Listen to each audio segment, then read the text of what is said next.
Good evening. No worries, no worries. Do what you gotta do. Thank you. Good evening. Thank you so much for being patient with us. It's been a busy day around here.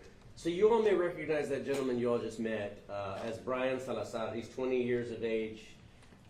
He was actually involved, and the reason for this charge today is you all may recall a shooting involving a 4-year-old little girl, Maryann Marble, that occurred in 2024 at 6708 Windsor Hollow. Today he's being booked on several charges. 8 counts of aggravated assault, mass shooting, which is a relatively new charge in the state, injury to a child ×2, and then capital murder for the capital murder of Maryann Marble. You may recall that on May 8th, 2024 in the evening, we got a call for 6708 Windsor Hollow for a report of a shooting. 5 members of a family were all shot, and Maryann unfortunately lost her life almost instantly after being shot in the head. Soon after the shooting, we were able to develop information, this video that was widely circulated thanks to the media helping us get this information out. You could see where these 2 suspects pulled up to the residence in a vehicle that we also put out information on. That's the vehicle there. It's a gray Infiniti Q50, as you may recall. That we were able to get that information out, that along with the still photos, and we were able to put that information out through Crime Stoppers. Over the course, soon thereafter, we started getting information on who the names of the suspects were. Isaiah Perales and Bryan Salazar were 2 names that kept coming up as a result of the tips. But you may recall that as we continued in with the investigation, several months later, we were actually doubled the amount of the Crime Stoppers tip, and then I believe that was pretty pivotal in getting us the information that we needed to corroborate earlier tips that had occurred. Early on in this investigation, we actually developed what we still believe to be a motive in this case. A murder that happened April 26th of that same year, 2024, that was actually handled by the San Antonio Police Department. A young man named Javier Perez was murdered, and we believe that he's actually a relative to Bryan, who you met today, or re-met today. We still believe that was actually the motive for the murder of this little girl in a retaliation. The evening of the murder of Xavier Perez, that murder happened around midnight on April 26th of 2024. Soon thereafter, we were able to develop information that Bryan and Isaiah actually started talking about stealing a car to exact their revenge for the murder of Xavier. Sure enough, that murder happened around midnight. By 3 a.m., these 2 had actually stolen the Infiniti Q50 that was ultimately used several weeks later in the murder of Maryann Marble. And so they stole it in late April and then kept that car until such time as the murder occurred on May 8th.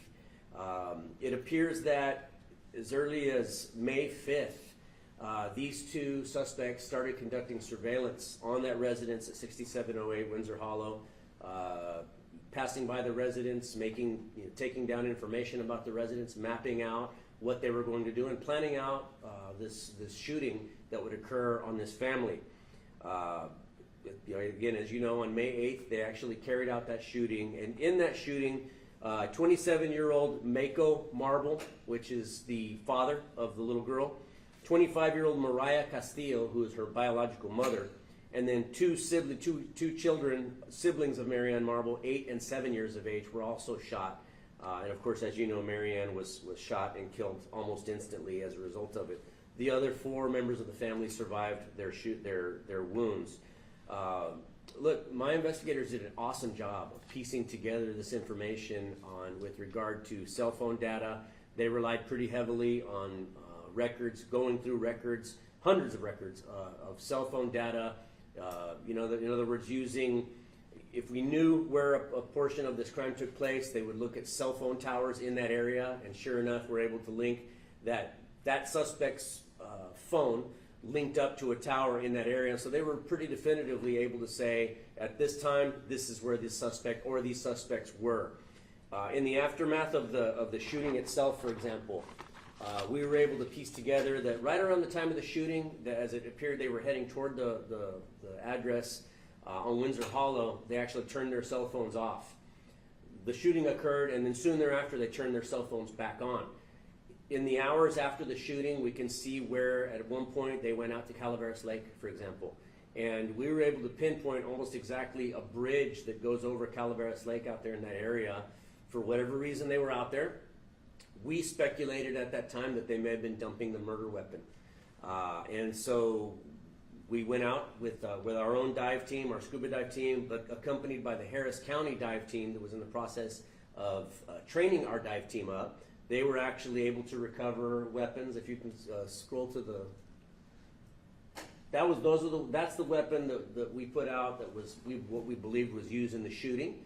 On October 10th, when we went out with the dive team, next slide, that's the weapon that was actually recovered by Harris County Sheriff's Office divers out there at that area. We test fired that weapon, and we were able to verify that that weapon was indeed one of the ones used in the shooting of Maryann, of this whole family. We were able to do that through ballistic evidence in our system that we call NIBIN, which is the National Integrated Ballistic Information Network, that we're able to test fire weapons, and then based upon the shell casing, we're able to match it up to other crimes. And so we were able to verify that this gun was used in the shooting itself. Soon thereafter, you all may know that we arrested, we conducted, let me back up a bit, my apologies. On October 10th is when we ran a series of warrants that also additionally linked these people. October 23rd is when we conducted the dive out there at the lake, based upon the cell phone data, going to that area where we were able to place the cell phone, having been on the night of the shooting, diving in that area, and then finding this weapon. Also on October 23rd, and after we found that weapon, we were able to develop enough information. And at that time, Isaiah was placed under arrest for very similar charges to what Bryan was placed under today. Our homicide investigators continued to work this case up, and to the point where the report documenting this case is almost 400 pages of just evidence after evidence after evidence, and different operations that we ran in furtherance of this case. In the last few days, they presented that information to the district attorney's office, and believed we had enough information that earlier today they actually applied for a total of 11 arrest warrants for Bryan and placed him under arrest at his residence on Somerset, if I'm not mistaken. Our SWAT team took him into custody without incident. And now, as we speak, he's being transported over to the South Tower of the Bexar County Jail, and he's being booked in. Este caso se trata de un homicidio que ocurrió el día 8 de mayo de una niña de 4 años de edad, Maryann Marble, que ella, desafortunadamente, estos los dos sospechosos, Isaiah Perales y Bryan Salazar, ellos cometieron este tiroteo, este homicidio, en esta casa en 6708 Windsor Hollow. Esa noche ellos fueron a esa casa y empezaron a disparar hacia la casa. Una familia de 5 fueron baleados varias veces. Los dos papás de Maryann fueron baleados. El papá tiene 27, en ese día tenía 17 años de edad. Su mamá tenía 25 años de edad. Ellos dos fueron baleados. También otros 2 niños, hermanos de Maryann, también fueron baleados, fueron heridos. Tenían ellos 8 y 7 años de edad. Desafortunadamente, la niña Maryann, 4 años de edad, ella falleció a causa de una herida a su cabecita que ella sufrió. Ella falleció ahí en la escena de los hechos. Ya después de allí, nosotros empezamos a fijarnos, a investigar. Nosotros, con la ayuda de la prensa, nosotros pusimos estos videos en las redes sociales, por medio de la televisión, y sí logramos empezar a agarrar información tocante a este caso. Ya con la ayuda de Crime Stoppers, nosotros pusimos una recompensa para información en este caso, y nos llegó la información que nos ayudó.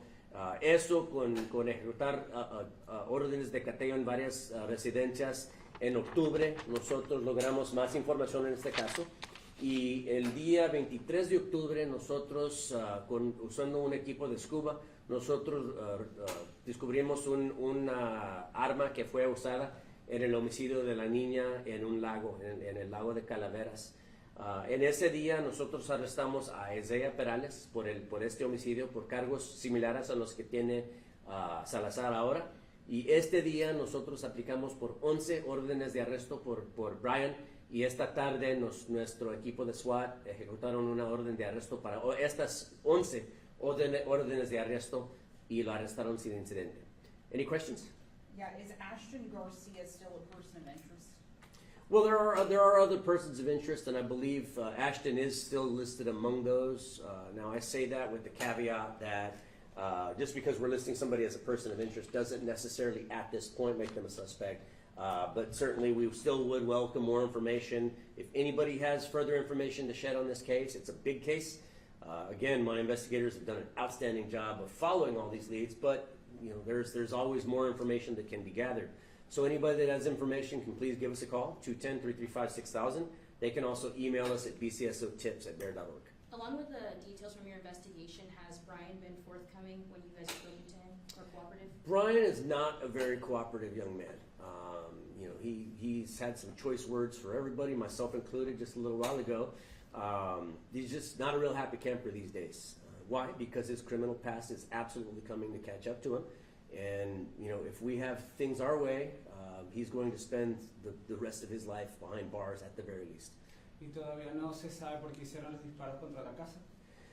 Nosotros pensamos ahorita que ellos lo hicieron porque un pariente de él lo mataron, se aparenta que lo mataron aquí en la ciudad de San Antonio unas cuantas semanas antes del homicidio de la niña, y eso lo hicieron como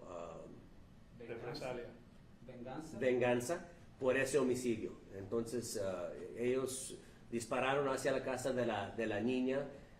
Obviamente varios miembros de esta familia sufrieron balazos y ella falleció. Can you break down the 8 counts for the aggravated assault mass shooting? Sure. So it was, although these 5 family members were ultimately hit, the little girl died, there were other family members inside the residence as well that thankfully were not hit. I believe there was at least 1 infant and then several other adults, a total of 8 family members inside the residence. And so whether they were hit or not, the charge still applies for that charge of mass shooting. And so that's what necessitated the 8 charges. As far as the injury to a child times 2, those are for the 2 siblings of the little girl that were shot. And then, of course, the capital murders for the little girl herself. Being that she was under 6 years of age, that's what qualifies this for a capital murder. Are you able to speak to his past charges? Well, I know he's got several, and they date back several years to his entire adult life, which he's a 20-year-old man. He's not very old at all.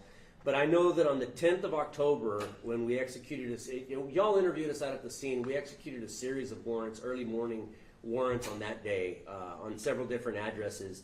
But on that day, on October 10th, he was actually arrested for several lesser charges, at least one of them involving this case. So let me give you an example. That morning of October 10th of 2024, we arrested him for tampering with evidence. During the course of the investigation of the shooting, we were able to find that he had tampered with the evidence on his cell phone in the aftermath of the shooting of the little girl. And so that day on October 10th, we had enough to charge him with the tampering of evidence. He was also found to be in possession of marijuana, and he was also arrested for a deadly conduct charge that I believe was unrelated to the shooting of the little girl. So he does have a pretty lengthy criminal history, being that he's only actually legally been an adult for about 3 years. This little girl is obviously never coming back to her family, but could you speak to the dedication of bringing her family some kind of justice with such a thorough investigation? Sure, absolutely. And we were just commenting on this today that unfortunately members of the little girl's family, certain members of her family still have not been very cooperative with us. They haven't really communicated with us very much at all. But even then, it was very important for our investigators to make sure that the justice is served in the interest of this little girl. I don't believe anybody whether or not anybody in that house was at fault for what happened to Xavier, for the other shooting that occurred, I can tell you definitively it was none of the fault of those little children that were shot and the rest of their lives affected. But certainly this little girl, at 4 years old, she's gone forever. Nothing can ever get her back. But we can make sure that the people that were responsible for it can never do this to anybody again, especially another child. And so we're going to do everything that we can to make sure that these suspects spend the rest of their life behind bars. Solo para confirmar, la pistola que encontraron en el río, ¿la encontraron el 21 o el 23 de octubre? No, el día 23 de octubre, nosotros trabajando con el departamento del sheriff del condado de Harris, ellos tienen un equipo de scuba que ellos vinieron acá, nos ayudaron.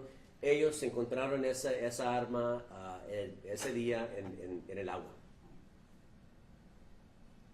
Okay. Any other questions? Okay. Thank you all so much. Thank you.